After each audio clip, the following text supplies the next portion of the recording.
So I finally finished this book, The Mountain Is You by Brianna Wiest, last week after like 3 or 4 months of working on it.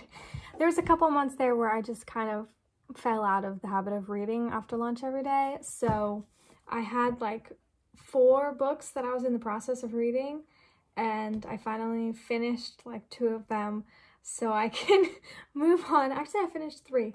Yeah, so I finished 3 of them, so I just have 1 left that I'm working on, that I've been working on since like March. Yeah, and I'm supposed to read 12 books in the year as one of my goals for 2022.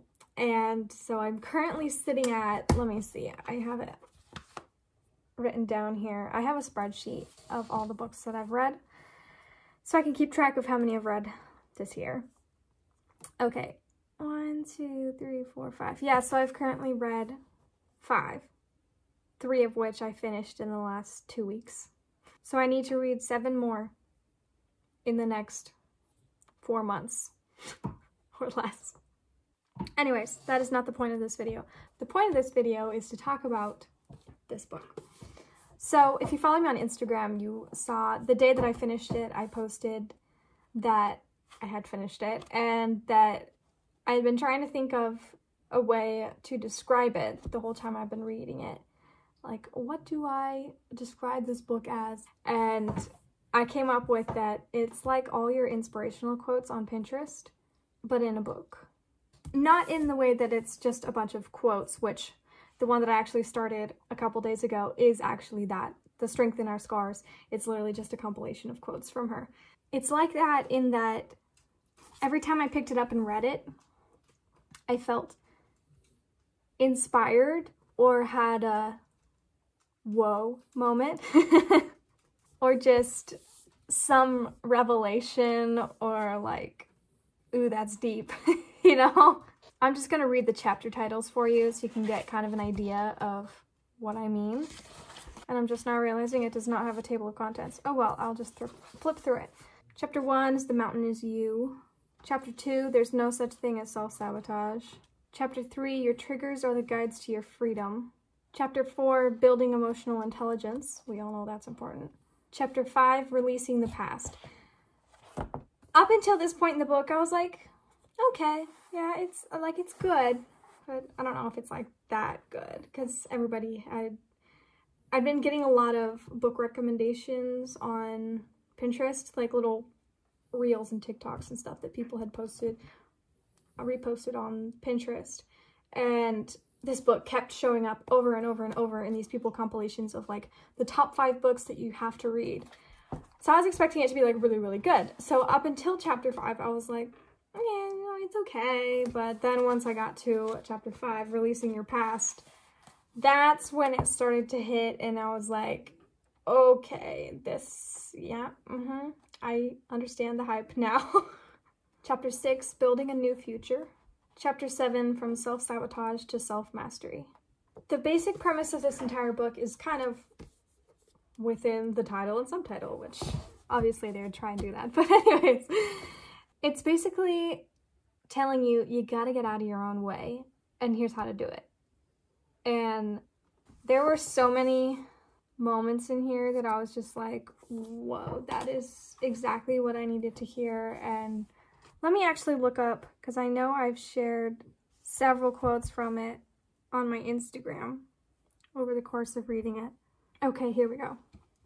So this little excerpt says, "You are not here to live up to the exact expectation that you've mustered up in your head. You're not here to do everything precisely right and precisely on time. To do so would require stripping your life of spontaneity, curiosity, and awe." That really spoke to the perfectionist side of me, because yeah, I felt like my life has not turned out so far the way that I wanted it to, specifically with like college and relationships and even friendships. And this kind of was comforting to be like, hey, it's okay. You don't have to live that expectation that you had when you were little, or not so little, or whatever, or what society expects of you. And there's no such thing as precisely right or precisely on time for like the way that your life is supposed to go. So embrace the spontaneity and the curiosity and the awe of just living each day and going with the flow in the aspect of like accepting things and not getting knocked off course when things don't go the way you want them to go, but not in the way of like just not having any plans or not having any direction that you're going. There was one section that was about like reclaiming your power and how society thinks that power is aggression, but in reality, power is those people that are, like it says here, unfazed by small disturbances and are willing to fully process and work through the big problems that come up in life. It's those people that are emotionally intelligent and mentally strong and are able to respond, not just react. I guess those were all the quotes that I shared.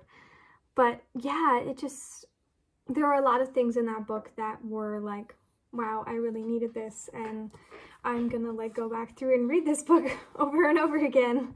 One big thing that stuck out to me from the chapter about releasing the past was you can't expect yourself to be able to go back to who you were before whatever happened. Like, you can't make your standard of, oh, I'll be healed when I've arrived at this place where I'm back to who I was, as if that never happened. That is unrealistic. That is not going to happen. Healing is this really non-linear experience where you have to come to terms with what happened and be able to accept it. Not in that, like, it wasn't wrong, but as in, like, okay, yes, this happened to me, but no, I'm not going to let it define me, and I'm going to accept it as being a piece in the puzzle and a part of the journey that led me to who I am now. I can acknowledge the feelings that it brought out in me and the pain that it brought out and the ways that it's changed me, but then I can take all those pieces and be like, okay, here's where I'm going to let you be. I don't know if that really makes sense, but like, you recognize that the experience changed you and you stop trying to fight it. And I guess you kind of take that as your new starting point and just improve yourself from there and not allow yourself to be disappointed or beat yourself up because that new baseline is lower than where you were before.